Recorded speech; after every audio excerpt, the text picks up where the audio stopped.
Hi everyone, my name is Harshal. So in this video we are going to talk about the constructors in Java. So basically constructor is the special type of method, or it is similar to that methods, and which we write some lines of code basically for initializing the your particular object or the values, or whenever the object is called, the constructor is called. So whenever we create an object using the new keyword every time, then it constructor going to be called. If you have not defined any constructor, then by default JVM call internally this particular constructor and create this no argument constructor. So suppose I have a class as a school which have a name, school name, address, etc. So whenever I create the object using new keyword like school, S1 equals to new school, so in that particular time your constructor will be called.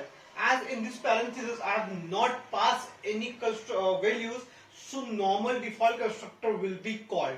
So that's why we are using this constructor, because if we want to initialize some values or when we want to allocate some memory, because whenever a class is created, no memory allocation is given.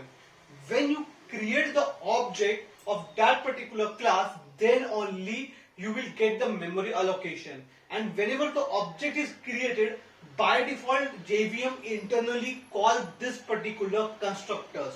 So in Java we have three types of constructor. First is no argument constructor. This type of constructor have no argument. As we have seen in the example, so in that particular school example, there is a no parameter we have passed. That's why it is known as the no argument constructor. So this is created when you create the object of school.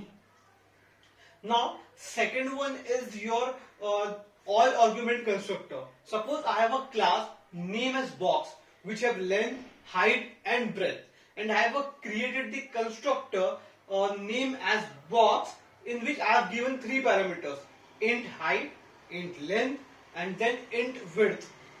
Then I have under code I have written this. This is this dot length equals to length which I have given from the parameter. This dot this dot length breadth which is I have given from equals to breadth. Then this dot height equals to height.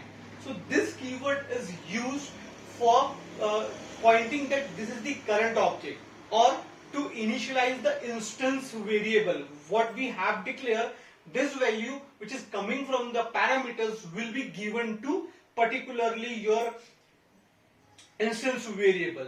So whenever I create the object of this particular class, like box equals to b equals to new box, I have to pass this three parameters. Suppose I have given 10, 20, 30, so this value will be going to allocate it to that particular class. Suppose I have not given any argument, then no value will be given to that particular parameters, or it will be no value will be given. Third one is default constructor. Default constructor is given internally called by the JVM whenever the object is created and you have not created any object. Now we will see the rules to create this particular constructor. First rule is the name should be same as of your class name. Unlike method, it should be same as of your class. Second, it should not have any return type. Like in methods we give return type, but in this we don't have any return type. And whenever the object is created, it will be internally called. So this is all about your constructor in Java. Thank you so much.